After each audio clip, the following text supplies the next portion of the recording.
to his first playoff win as a Buccaneer. Washington cut it to 5 in the fourth quarter, but Tampa held on for their first playoff win since their 2002 Super Bowl run. Bucky somehow has pulled himself back together, and he is back with us after taking that beat down. But, Marcellus, are you encouraged by Brady's Bucs and their win? Encouraged is too strong. Look, I'm still confident in the Bucs, but encouraged, no. I'll tell you why.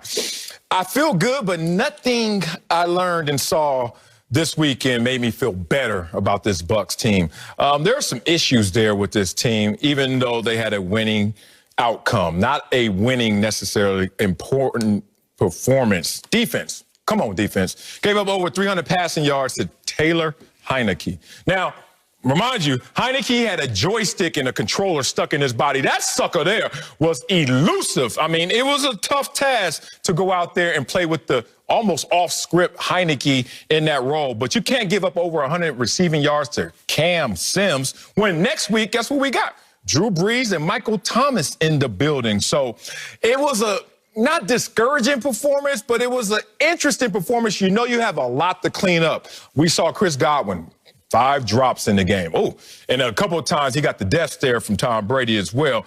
You just look at him going against a team that has beat him twice this year already, and the combined scores were 72-26. If you don't clean it up and clean it up fast, it could get ugly in New Orleans. But I'm still confident in these Bucs, but not necessarily encouraged. Yeah, I'm not really confident nor encouraged, but I've said all season long, I don't think the Bucs are about to make any real noise. What do we know about the Buccaneers? They were 10-0 against teams that weren't playoff teams, and they were 1-5 versus playoff teams. Now you're like, okay, Acho, well, they just beat Washington, a playoff team. Sure, at face value, but if you do your homework, you realize Washington was 2-8 without Alex Smith. They were 5-1 with Alex Smith. Alex Smith's Washington team is a playoff team. Taylor Heineke's is not. So what did Tampa do? They went out there and did what they do all season. Beat non-playoff teams. Let's put this in perspective. Because we was all geeked when we saw Taylor Heineke out there doing his thing. But let's remember, Taylor Heineke was doing his thing for Taylor Heineke. He had the 3rd lowest passer rating of the 12 quarterbacks that played in playoff games this week. He had the 5th lowest completion percentage of the 12 quarterbacks that played in playoff games this week. Yet Tampa still only won by 1 possession. They had to get a stop late in the game to really seal that victory. So I'm not confident, nor am I truly encouraged in the Buccaneers beating a Washington team without Alex Smith by 8 points.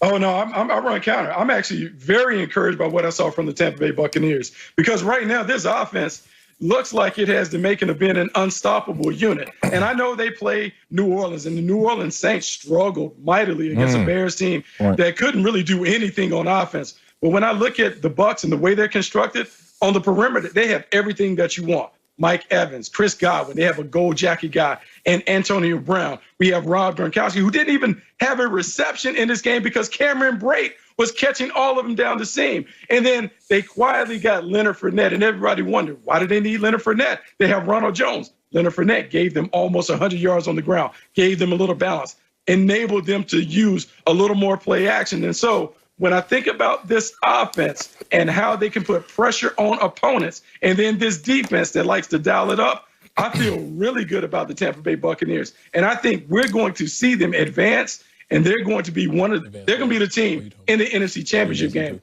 I just don't know who they're going to be facing. Advance. I don't know where you think they advance. I don't know where you think they advancing to. Bruh, you remember what happened when last time they saw the Saints? They're going to beat the Saints. Oh, God. Bucky, how did you have – Bucky's like the Steelers, America. Oh, here Bucky, we go. You had 17 weeks of good takes. 17 straight weeks of good takes. But then when the playoffs came around, something just happened, Marcellus. The pressure just got to Bucky Brooks, and he forgot how to give a quality take. Like, Bucky, first you was all gung-ho about these Steelers. Now you're telling me that the Bucs are about to beat the Saints, even though the Saints done beat the Buccaneers 38-3 and 34-23. Like, come on. But somebody paying you? Tell them pay you more. Does those games matter? Did you start out with a deficit when we started the game? No. Did you watch the game? I know you like to take naps in the middle of the day. Did you watch the game? I mean, I'm just saying. You were calling the game, Bucky. I watched the game on 3 networks. Okay, I watched that joint on Nickelodeon, and I watched your version. Yeah, you must have watched the feed with the slime and all that and got confused with all of the other stuff. But the Bears Saints, look, the Saints had a tough time moving the ball consistently. They didn't wow anybody. And when I look at the older quarterbacks that are playing in this game, Tom Brady looks head and shoulders above what Drew Brees looked like. And that's me being a Tom Brady critic saying that. Tom Brady looks fresh and revived, and this offense looks like it's rolling as they're going into the postseason and through that first round. So I feel very optimistic about the Bucs hanging a 40 burger on the Saints as they get rolling. Yeah, look, I'm with you, Bucky. Don't do this, Marcellus. I'm being Let him real. die alone. I know it's early in the week. Misery loves company. Hey, the Bucs will beat the Saints for several reasons. Bucky laid it out. Look, I'm confident in that. I'm not encouraged, because encouraged means I'm already confident I get even more. I didn't get more from these Bucs. Maybe because I was already this high on the Bucs, higher than you, Acho, right there with you, Bucky. Look, the Bucs have won 5 straight games, and now you look at them, and oh, really? Okay, let's keep going. Offense gained over 500 yards. You gonna woo that? Okay.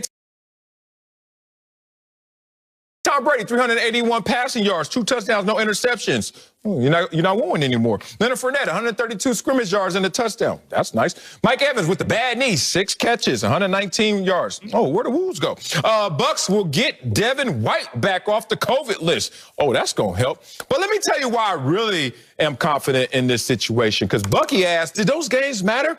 And looking off of the performances and outcomes of this weekend, maybe in the regular season those games don't matter. Let's ask the Seahawks, who won their division, but then had to go back and play the Rams. How did that turn out for that division winner in that situation? Oh, no. Let's go with the Pittsburgh Steelers, who won their division, but then had to play those Browns. How did that turn out for that division winning Pittsburgh Steelers team?